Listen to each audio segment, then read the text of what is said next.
Fancy garment and kids mall, Ayesha Nagar police station के सामने, हजार खोली, मालेगांव।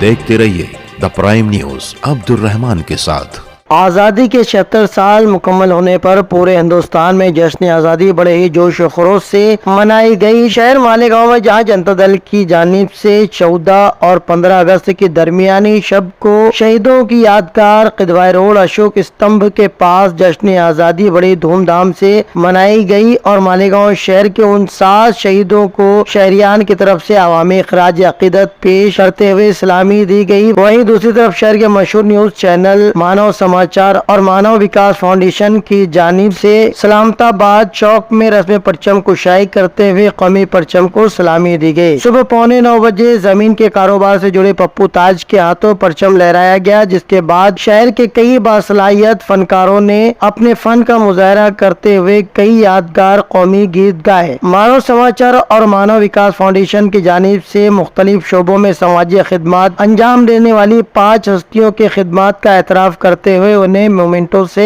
नवाजा गया, जिसमें अमन अमान कायम करने के लिए शहर एडिशनल एसपी अनिकेत भारती को पासबान अमन अवार्ड दिया गया। वहीं आग हादसा में मुतासरीन की मदद करने और दीगर फलाही कामों में हमेशा पेश रहने वाले बंडू काका बच्चाओं को खादिमे इंसानियत इस अवार्ड से नवाजा गया। हादसाती तौर पर पानी में डूबकर जान बहक होने वाले लोगों की लाशों को तलाश करना, वो लोगों को डूबने से बचाने जैसे अजीम काम को अंजाम देने वाले मोहम्मद अत्तार उर्फ तारे किला तैराक ग्रुप के लोगों को तहफ़्फ़ुज़े इंसानियत अवार्ड से नवाजा गया। औरतों के लिए फलाही काम करने वाली विजय लक्ष्मी आहिरे को महिला रत्न दिया गया। वहीं बेवा और तलाकशुदा खवातीन को अपने कदमों पर खड़ा रहने की तरगीब देने वाली अलकमा पॉपुलर को मोहसिन निस्वा अवार्ड से नवाजा गया। मानव समाचार और मानव विकास फाउंडेशन के डायरेक्टर अनवर खान, मानव विकास फाउंडेशन के सेक्रेटरी अब्दुल हमीद, इरफान सैयद, इसराइल बाबा व दीगर अफराद की कोशिशों और काविशों से ये प्रोग्राम कामयाबी से अपने अंजाम को पहुंचा, जबकि निजामत के फैज शकील शाह ने दिए। द प्राइम न्यूज के लिए अब्दुल रहमान की रिपोर्ट।